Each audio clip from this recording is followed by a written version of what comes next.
common questions in this game, and one that I starting a new video on Perryville here. One that came up in their quiet fields as well when I covered that was, okay, look, if I have orders to attack, do I really have to? In general, the answer is yes, but what about in a situation like these Confederates, or these for that matter, where you want to reorganize and prepare for another attack? And my feeling is that the intention of the rules, the way they're covered in a lot of ways where it's, as long as you're trying, you're okay. Here, I don't feel like I can just withdraw from combat to try to recuperate, but I also don't feel like I have to charge in with my damaged units particularly. Over here, the question is, can I take a straggler recovery with some of these units maybe, because we've fallen far enough behind. 1, 2, 3, 4 mile, probably not 1, 2, 3, 4. This guy is far enough behind. And can I wait for my ammo to come up? Because fighting without ammo, charging forward with low ammo, that just seems stupid to me. So I think I'm going to kind of, bend the rules, the orders that I have. This doesn't really affect the rules, but, if I had free capability to move forward under these circumstances, I can still say, I'm attacking. I just need to recuperate a little bit before I go forward. And I feel like I'm within my rights in doing that in this case. I'll probably pull my artillery up to here, but I'm not going to actually move forward with that flank of my army. Because this is the Confederate side of the turn, the Union got to fire first, and they punched back some of the Confederate units. You see they're breaking up this attack here. Over here, at the beginning of the Confederate turn, because I'm doing straggler recovery, which you can only do on hourly turns in CWB, I put a marker there.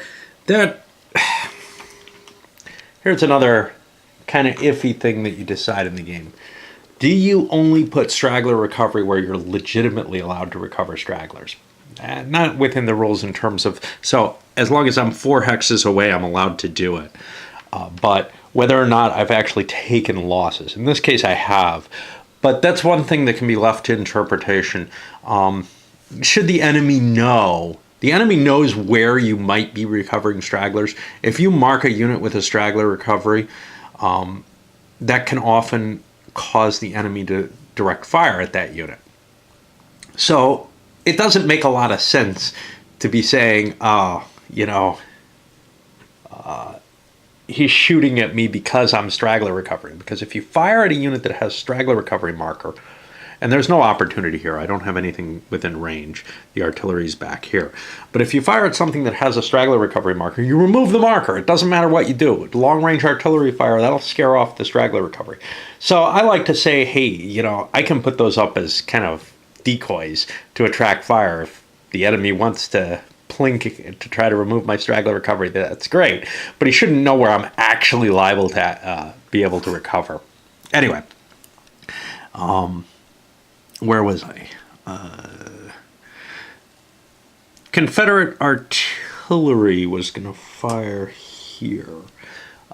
And I thought this was a good place to go over the line of sight in this game, because line of sight's a little weird in this game. The basic rule to it is you have your sort of standard line of sight type idea, which is like one additional elevation level is added by troops or by woods or whatever. Now, we worry about the different elevation levels, and we only have 4 in this particular scenario. These guys are at level 2. These guys are at level 3. And there doesn't seem to be any blocking terrain. And you'd almost automatically say, well, they're in line of sight. Now, it turns out they are. But what's not covered is that these elevation levels are quite large. I don't remember how much they reflect. It's 25 or 50 feet, I think, of elevation difference. And essentially, they're not in enough granularity that you can necessarily be certain, well, these aren't mesas, okay? These are generally hills. There might be mesas in a game somewhere, but almost every CWB game every one that I know of has the idea of kind of rounded hills. Now, a rounded hill is kind of an interesting thought because there's a crest to that hill. And the way they handle that here is rather than putting a crest on top of every hill or something like that to try to handle that kind of situation, and I think TSS kind of handles this as well, you count the number of hexes behind. So, and the number of hexes in front. So this has 1 hex in front and 1, 2, 3 behind.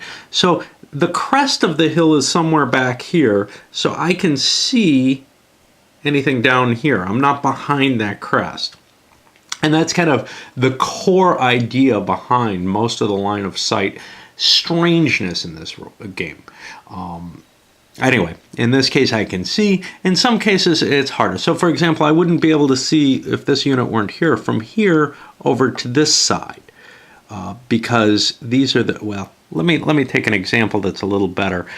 If I had a unit here, I could see from, I could see this way, I could see down this way, but I couldn't see down this way, as an example, because clearly I'm on the wrong side of the crest on this line.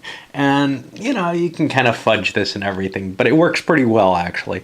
Very, very easy and intuitive system once you get the grasp of it, but the rules are kind of complex about it. It's easier than handling, say, the GBACW rules for it. Anyway, I can see this and shoot it. And with all that chatting, I'm not sure that I think this is the first time I'm firing a Confederate artillery, so I think I marked that off, and I'll take care of that shot. It's not a terribly long range shot, but it's fairly long range. So I've got 5, let's see if I can do this. I got 5 gun points there at range 3. It doesn't matter which unit I'm firing at, except, yeah, I got line of sight on either one, but they're the same unit, so it doesn't really make much difference. The losses come off the unit as a whole. So that's 5 guns at range 3 is 3. I'm under range 4, so I get the full firepower. So that's actually a pretty good shot. The 3 table is where I like to go, and I'll take care of what happens. Now, as we get to the end of the turn, after the Confederates have done their fire, now we worry about the straggler recovery. I think that's next before morale rally in the rally segment, but I'm not sure. One thing that I'm not able to do is I'm not able to resupply my ammo yet. I kind of want to close just because I got to do some damage in this game, but I also want to make sure I'm getting a reasonable return on my investment there. So hanging back maybe next turn too before I fire that ammo will make sense. I won't hang back for another straggler recovery. But let's take a look at the straggler recovery there. I don't know what the unit is that I've got there. It's got all kinds of problems. Low morale affects, or low ammo affects crap. Your morale. Okay, I can't read that. Something CRW. Looks like SM or 9M. Pretty sure it's SM. That's a B morale unit. And I roll on somewhere or another. I have a straggler recovery table. It's over here on this one. Later, other ones do differently. I said B morale, so I'll be rolling on here. My state doesn't really matter, my morale state.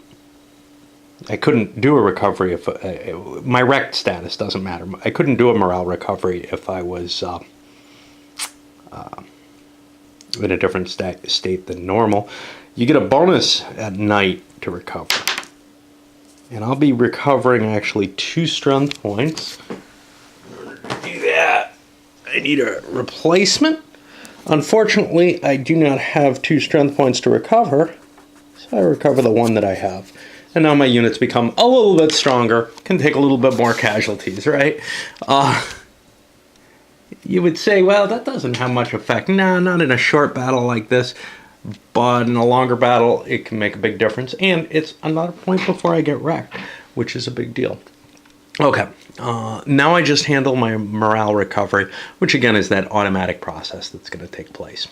Union side of the turn, I'm going to reissue this same order to Gilbert. I just changed the time to it. Now, because I used force in it, I'm still using force, and I added another anti-initiative here. Last turn's anti-initiative takes effect. Now, what was I at? I was at, I got to recalculate, I always forget, 0, 2, sounds like a 0 to me. But now that anti-initiative takes place, and that's one column shift against me. So now I'm on a worse column, and I have a column shift due to having orders. So I'm all the way at the end. There's no reason for me to even spend that force, because that'll only increase my anti-initiatives next if I ever write another order. For example, Thomas might write an order, and that anti-initiative will count against him too. Speaking of Thomas, let's make an initiative roll for him before we actually resolve that order that I just wrote. And he doesn't get it. He needs an 11 because his own initiative, he's not a good leader in this game, in this scenario. In other scenarios, he's a 4. In fact, on the back side of this counter, they have Thomas is, being Thomas now, as opposed to being really worried. So now I'm going to be on the worst table here, and chances are this order just won't get taken. 5, it goes to D2. Okay, every turn after this one, and we discussed this in other games, but I figure some people might be using this one because of its smallness as a special learning scenario for some reason. That D2 means that every turn after this one, I get to roll. If I get a 1, I get to follow my order. If I don't, I keep my current situation.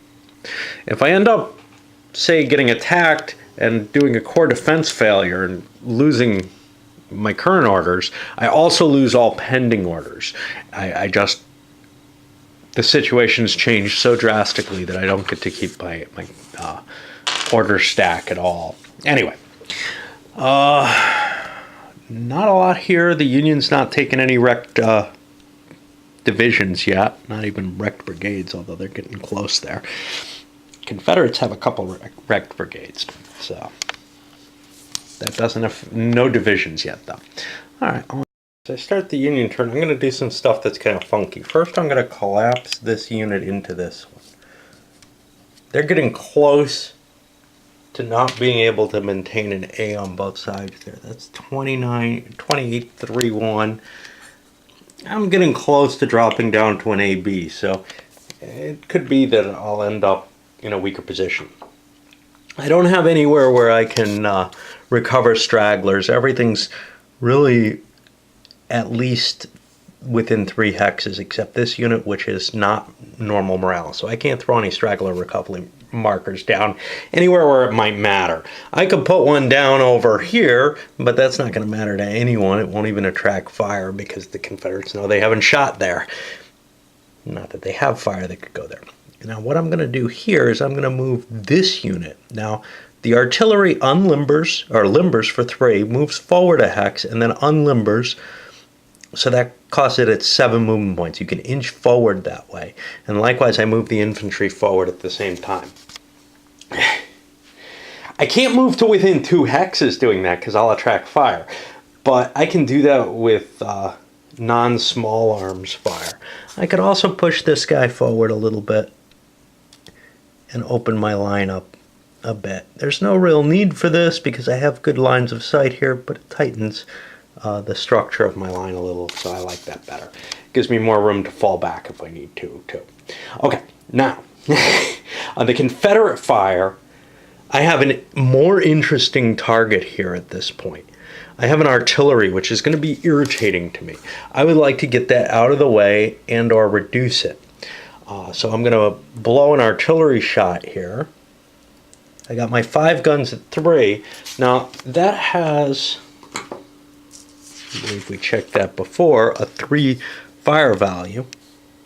If I can hit one of the enemy guns, I can reduce it. I am allowed to shoot those enemy guns even though they're not on the top of the stack. Normally you can shoot the top of the stack only, but counter battery fire is allowed to seek out artillery. I'm not allowed to paw through my opponent's stacks. All I'm allowed to ask him is, what's in that stack? Is it infantry, guns, both, what? And I can look at the top unit. I can't look at his chart. So even though some of that information should probably be obvious, like if I was down to a C-sized unit there, I would say that would actually probably be obvious. You can't really tell that from looking in the game. Okay, so I've got 3 strength points. I've got 2 options. I'm within range that I can be firing canister at the infantry, and that might get those guns out of there more easily. Or I can take what I think is the safer route and fire at the guns themselves. Now when you fire, and I want to kind of highlight that, when you fire at guns, it's a mixed result on the dice if there's infantry stacked with them. The base attack value, the combat result you get here is on the guns. The straggle check and morale check are taken by the infantry.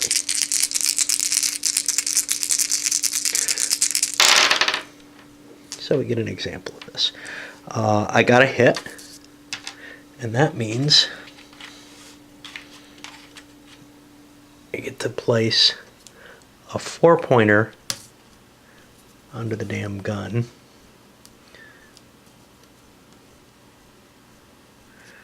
If I can do this with my fingers. Okay, gotta keep yanking my poor pants up. All right.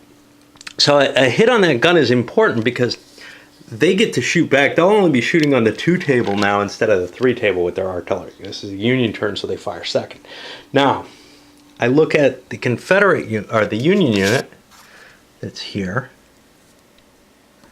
and it's part of the 33-10-1. This is just a line extension.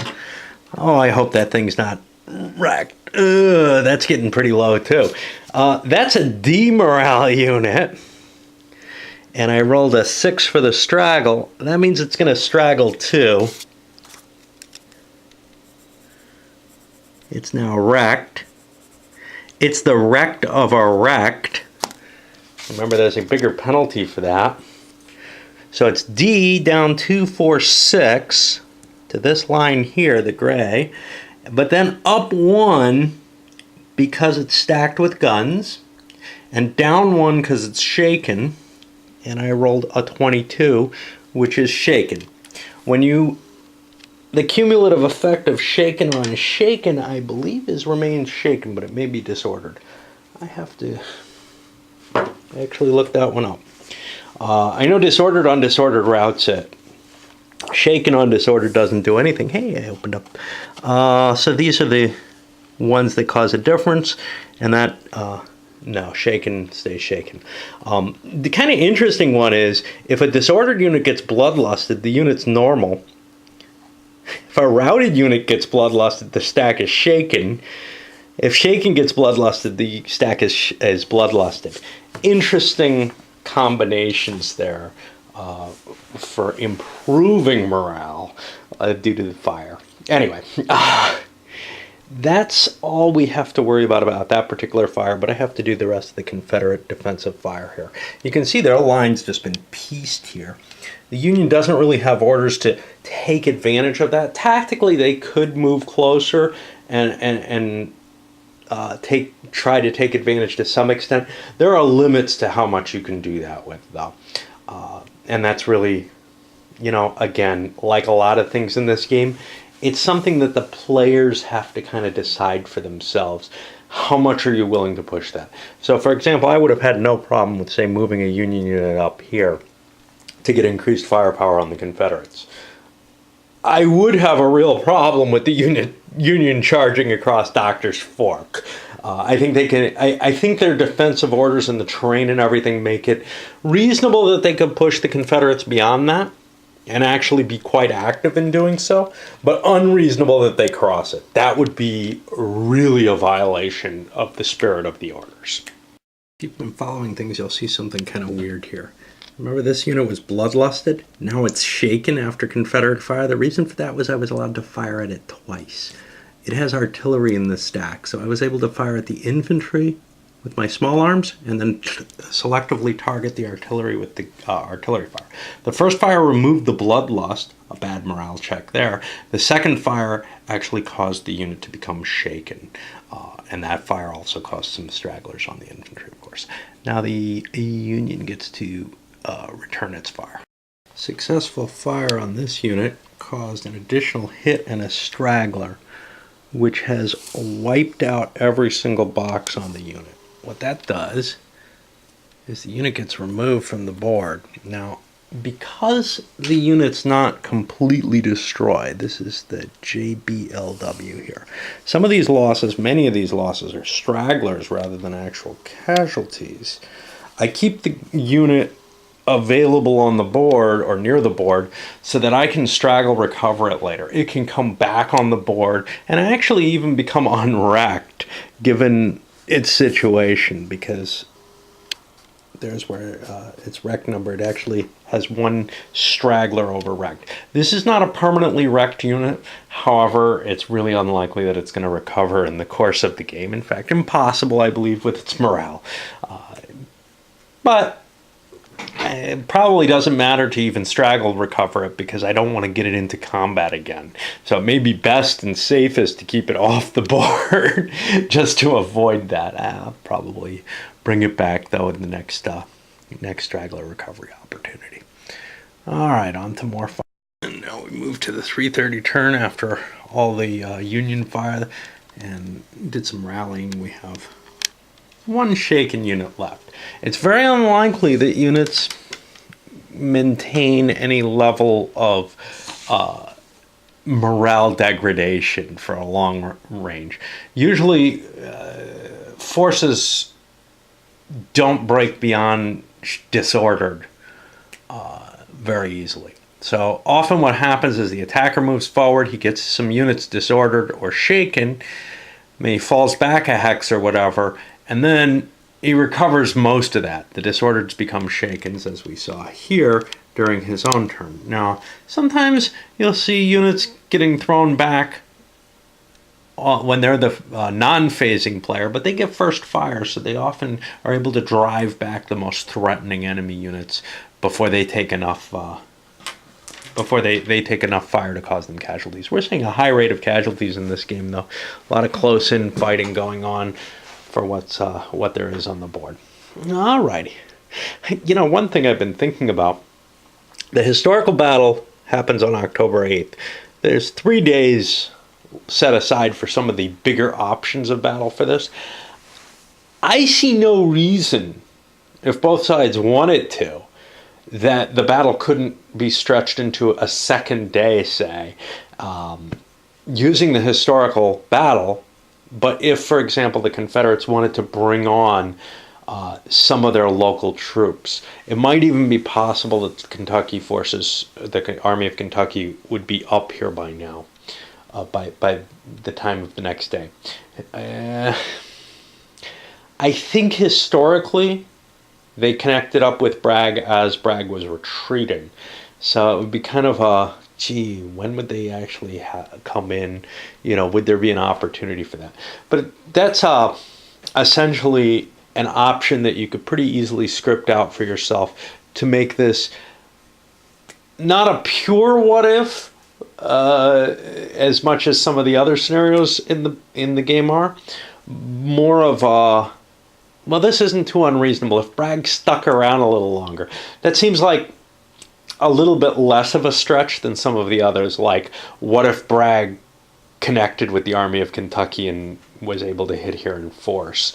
You know, that's a significantly different battle, but one in which Bragg sticks around and there's some chance of the Army of the Kentucky showing up on the second day. That's a little more interesting. That's more like doing a fourth day for Gettysburg, which is an option over in Thunder that I kind of like. Never actually played out that far, though. Usually the armies are so wrecked by that point, you're pretty sure you don't want to. Okay, one last little piece on this one. A bunch of fire's been going on in both directions. Confederates got the return fire. This is during their turn. And they unloaded some 8 strength points of fire into the 931. Well, they finally wrecked it. And they also disordered it at the same time. And this is, they got the big enough result on there, the disordered back 2 straggle 1, that it's going to force it to get out of there even though it's got guns on it. Now, the way this works, I've got a number of units that are going to have to pull back here. I'm just going to collapse it into one. But this thing has to limber. It's in a zone of control. So I roll over on the gun loss table after throwing dice on them. And that's just how many it's going to lose for limbering in the zone of control. It's going to lose 3 of its 5 guns. A shaky hand.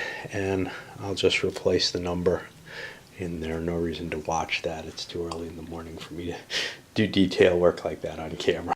See, the Confederates have actually pushed their way, and they're really driving this force back. It's also beginning to suffer a wrecked division, which means that's going to make the core defense failure a little tougher, and another wreck brigade up here. They actually have reached wrecked status before anything in the Confederate side has. I also have this supply wagon here, which is going to resupply. You notice I held off another turn. I believe, for the reasons I've stated, that that's a valid excuse to do so. And I get rid of these low ammo markers, which means I'm ready to rock forward. That's the wing commander. And start pushing with those units again. Anyway, trying to think of what to say. I'm sure there's something. So for the Union, there's some consideration of, should I try to get out of here with this? And there's a few ways I can try to do that. I can try to roll for initiative or something along those lines, or I could make the case to myself. There's one status that is always available, which is I'm in danger of having this formation wiped out. I don't believe that's the case here. So without a core defense failure, I don't think that I can, my personal feeling is that I can't just pull out of there saying it's a core defense, saying that it's an emergency retreat situation. In either case, a core defense or an emergency retreat due to either being stepped on. This would cause an emergency retreat if the Confederates reach there, or my decision to route from the area is somewhat controlled route. Not that the area means anything, nor is it particularly good terrain. Either of those will cause an emergency retreat roll, which is stragglers for every single unit off of here. That's a cost you don't want to play, and in this game, that would probably actually wreck some of the units involved. Well, the ones that are hit up here are already wrecked. And this is all just first corps. So actually it probably would be the move to make at this point to force the Confederates to push forward. With the wrecks that they've caused, if I did it right, if I could do it right now, and I don't feel like I can. Again, this is one of those things where you have a certain amount of latitude. If you can make the argument to yourself, that's good enough. And that's kind of a strange feeling for the game. But your opponent might question your argument. I know that I was playing a game of Thunder at the Crossroads, and an opponent, I don't know what his rules are, but he's charging towards me, drives me off the physical location I'm on, a hill, and just keeps pursuing me down it. Now, that may make perfect sense, but I questioned to him, look, what were your orders? Because you're chasing me into area, unless you just have orders to pursue my unit to the ends of the earth, you're chasing me to kind of random places right now. That, it wasn't on a road or anything. I don't understand why you're heading this way. And, he pretty much had to admit to both of us, yeah, I didn't really think about it. So, there you have that. Realizing on this, well, no, that's not an issue. Never mind. All right. pre-rally, but this is the situation the Union's kind of facing at this time. You can see more disordered units pushed back, a rout here where the guns were shot. It's becoming uglier now. I kind of screwed up and started allowing these guys to see each other. What I didn't realize is that's a depression there, which means the hill's sloping down, so I misjudged that. And that's something that starts to happen when you make an error in the sighting rules. Generally, it's best to just go with it for a while until the lines move on into a different location, because otherwise you, I don't know, kind of giving someone an advantage, the person who got the first shot in under those circumstances. All right, well, on to the mechanics of the rally, but I have to worry about the roll for this guy. He may or may not make it. A little out of place, was regarding this. This is a straggler recovery turn, and I have this unit that's off the map. It's trying to recover. It has to be in command radius. Regular command radius. Actually, that's not the... Yeah, we'll build it up over here instead. That's a better location. So I'm going to be in command of this unit. I think I was either way, but anyway. Confederates are swarming in on that Union position. And then also up here, got my guns unlimbered back here. I've pushed them forward another hex. Actually going to be able to get some shots in. I think this is the low terrain, so I can't shoot that, but I can shoot up here, and this guy can shoot there if need be. I might as well take the artillery shots, because I'm just not going to run out of ammo in this scenario. Those same ammo levels, I think, are used in the longer scenarios too. So if you're playing 3 days of engagement here, that's not a lot of ammo that you have. Of course, maybe it is more than that for some of the scenarios. So let's take a peek.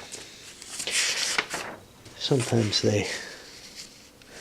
let's see, encounter at Perryville, they give more ammo in those.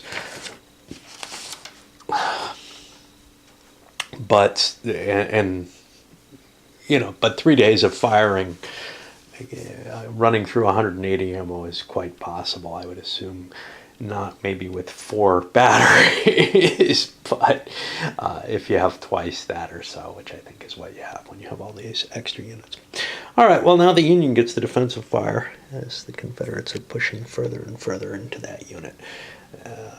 Came close to a corps attack stoppage on the left flank here. Those guys need a 5 now. The leader's a 3 rating, but we have a wreck division, and that gives us the second column here, so he needed a 5 or more, and that's exactly actually what he rolled. Those are the dice still there. See something interesting here with both the Union and Confederate cav is this huge bank of C size or firepower. I don't think they're the excesses that were belonging here. That's not what the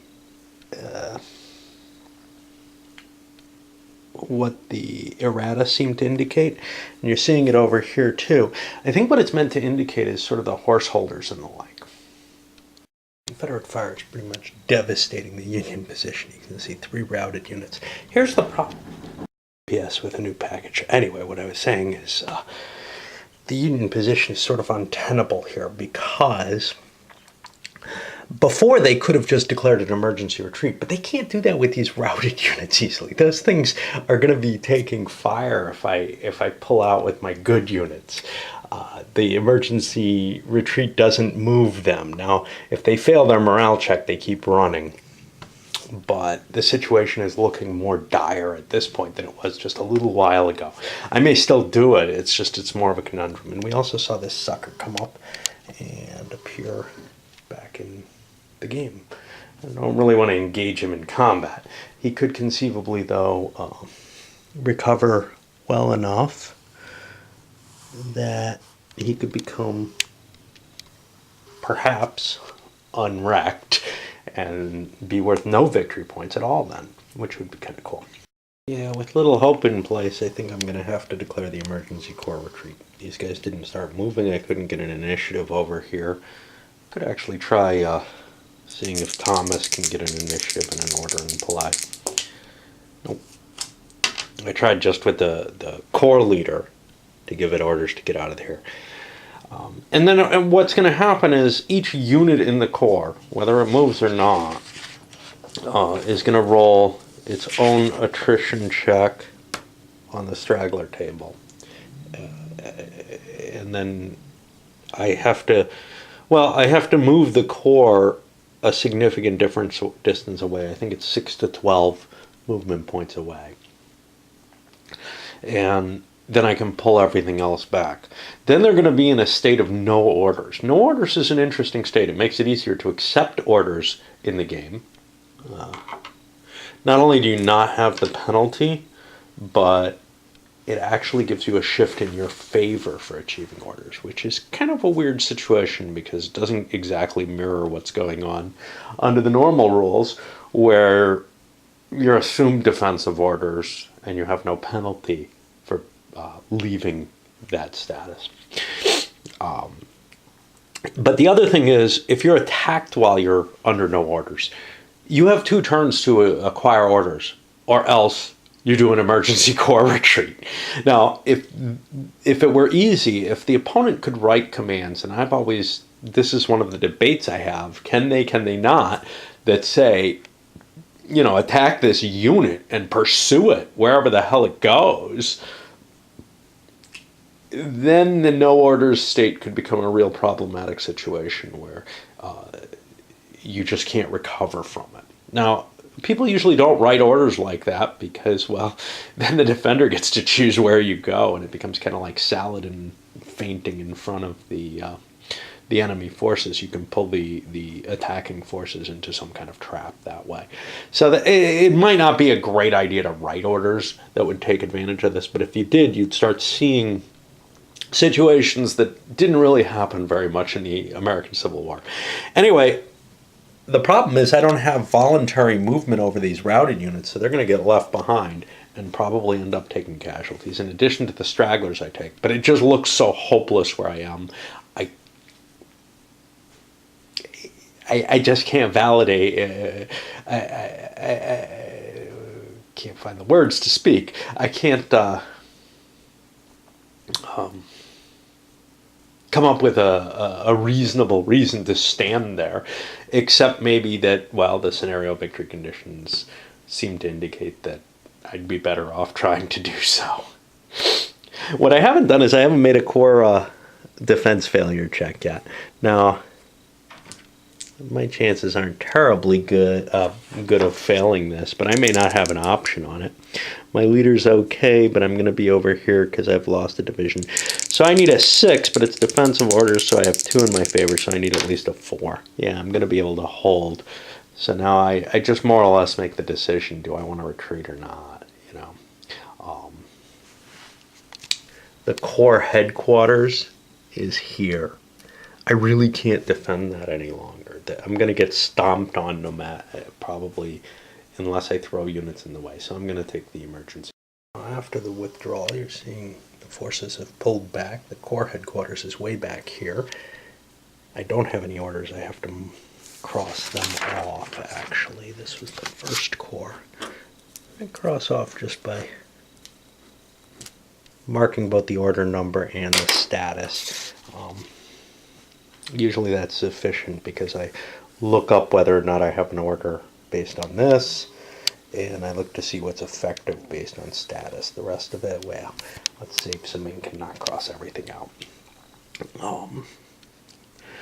But now I'm in this interesting situation where these routed units, I probably want them to fail their morale check. It's one of the few times in the game when you really want to fail a morale check, because the Confederates could come up and deal some pretty hefty damage. If they rally, they're going to be disordered, which is still a bad situation to be in. If they rout, they're going to pull away, so they're at least 6 X's away. Maybe I'll be behind the lines of the little defenses that I have left, or maybe I'll be far enough away that the Confederate orders no longer apply.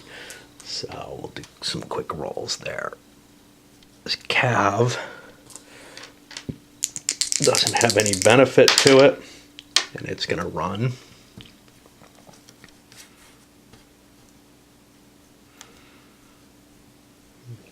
this thing. Oh, I just rallied. That's not good.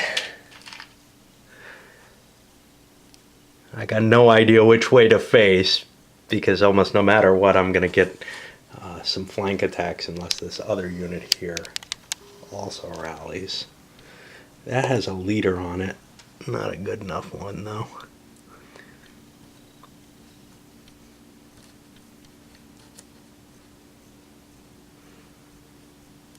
And there we have one poor lone unit lost out there, and I can't do anything to help him.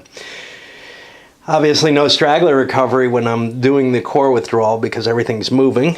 So we move to the 4:30 turn. And, you know, in a sense, it looks like the Confederates have won their battle plan. But the question is, well, what can they do to take advantage? The Confederate 4:30 turn, they've more or less captured the territory they were sent to take, the crossroads here. Now, you can extend beyond that, but not by too much.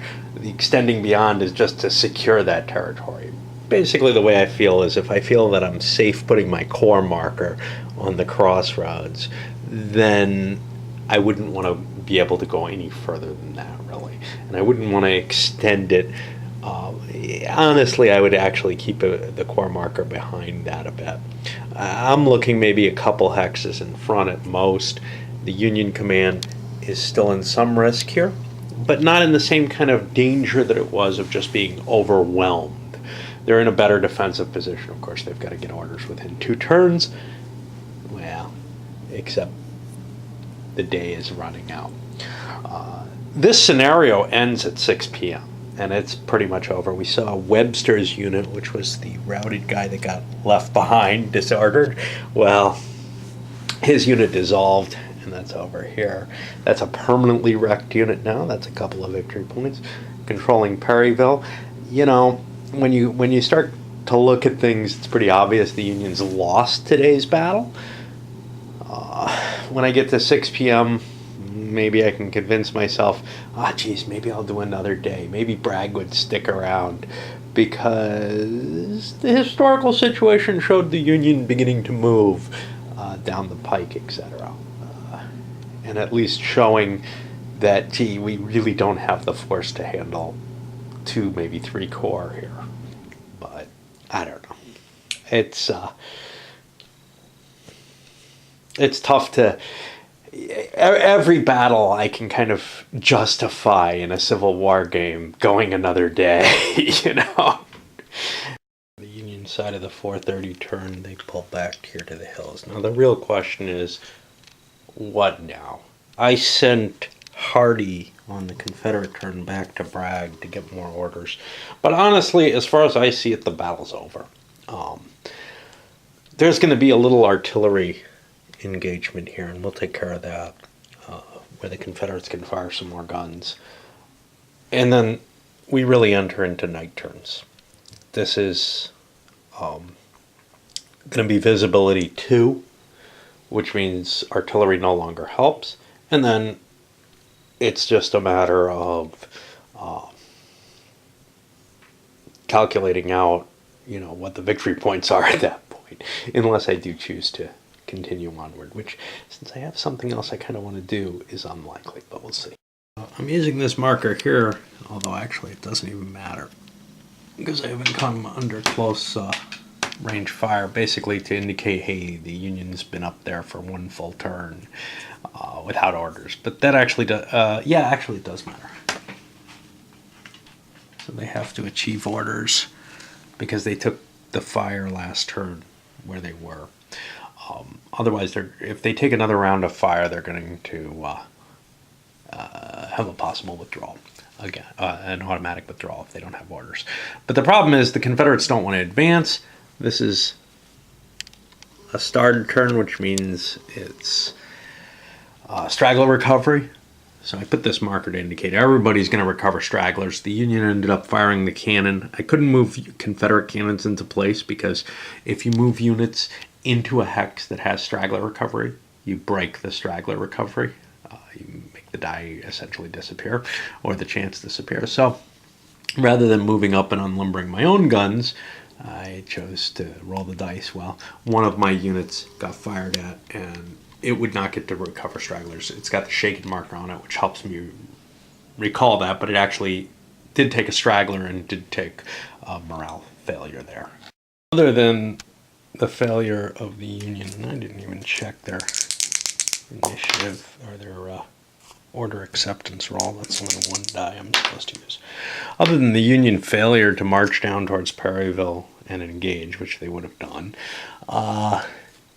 this is actually remarkably turning out very much like the historical battle, although the First Corps, I think, did throw, from what I can tell from the synopsis up there, did throw back the Confederates eventually, although they took more losses overall.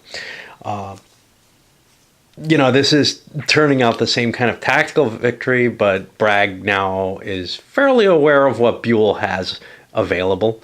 Bragg does not have the Army of the Kentucky nearby. He'd have to fall back and maybe make a stand. Historically, he didn't do that. And this is similar enough that I just don't see anything happening. Now with the visibility down to only 2 hexes, no orders for the Confederates, no orders really for the Union, I just don't see much happening here. I'm just going to roll, well, I haven't finished up the Union turn. I haven't finished their rally phase. They took their straggler recovery. But after I roll those on routes, I'm just going to do the bookkeeping task of some more straggler recovery in the 6 p.m. turn, which potentially could mean something. Someone could end up not being broken. For example, Harris's brigade here is just at the borderline. He could very easily go across that and count up the points and come back.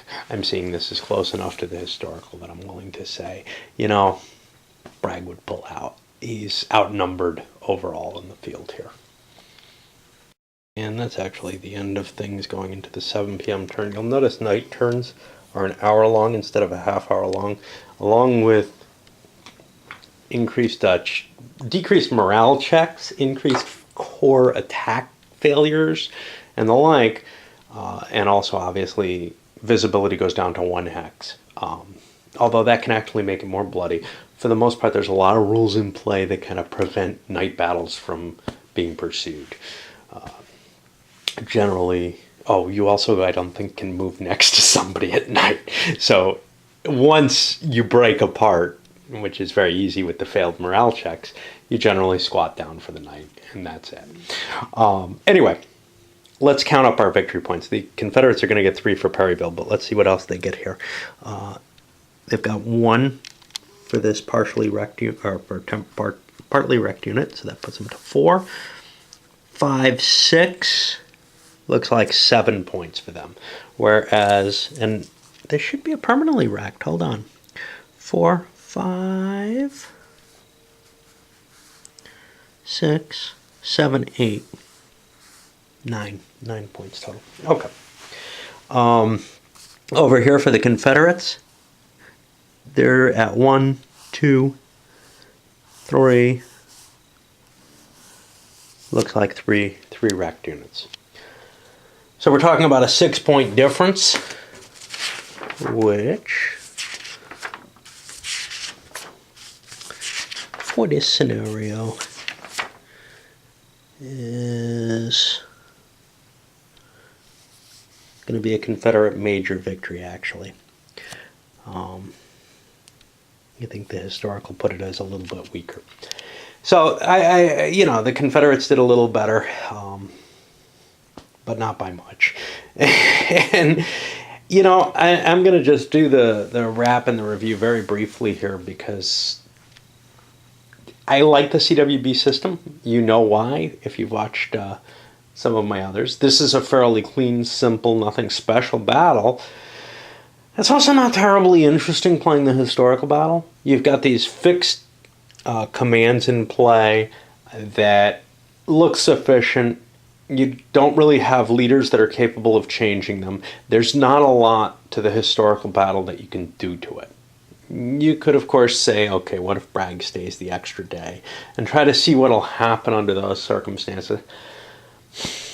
But it's probably an unrealistic choice. And that's one reason why I'm having Bragg pull out at this point.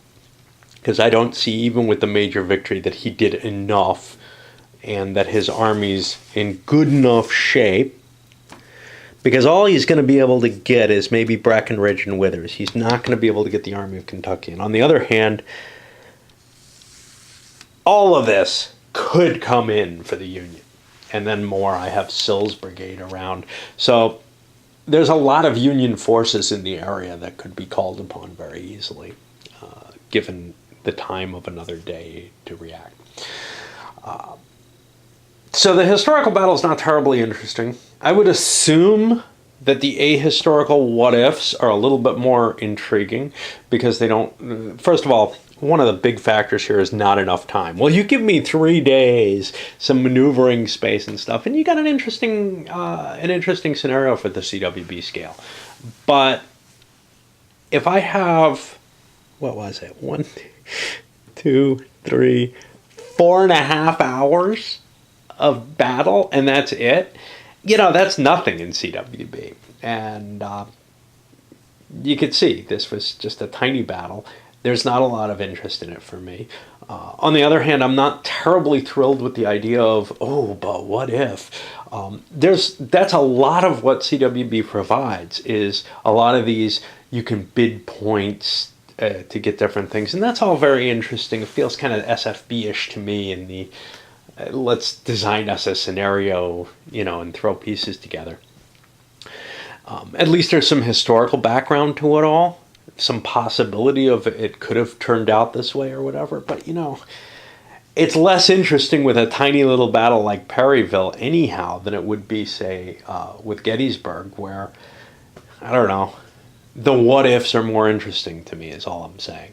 Something like Perryville, all those what-ifs, when you start to look at them, unless you're really focused on this campaign and want to see that what if in particular, I would actually say this one, especially since it's got kind of a high price point, even though it's an easy introductory game, is not the best choice out there for a good start. And I've kind of pushed this a couple of times.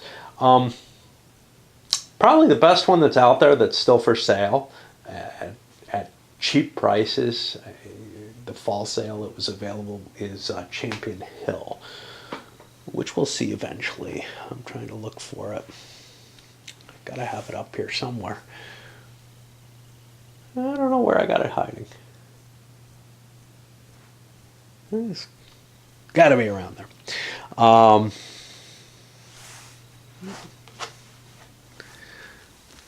not sure why I can't see it.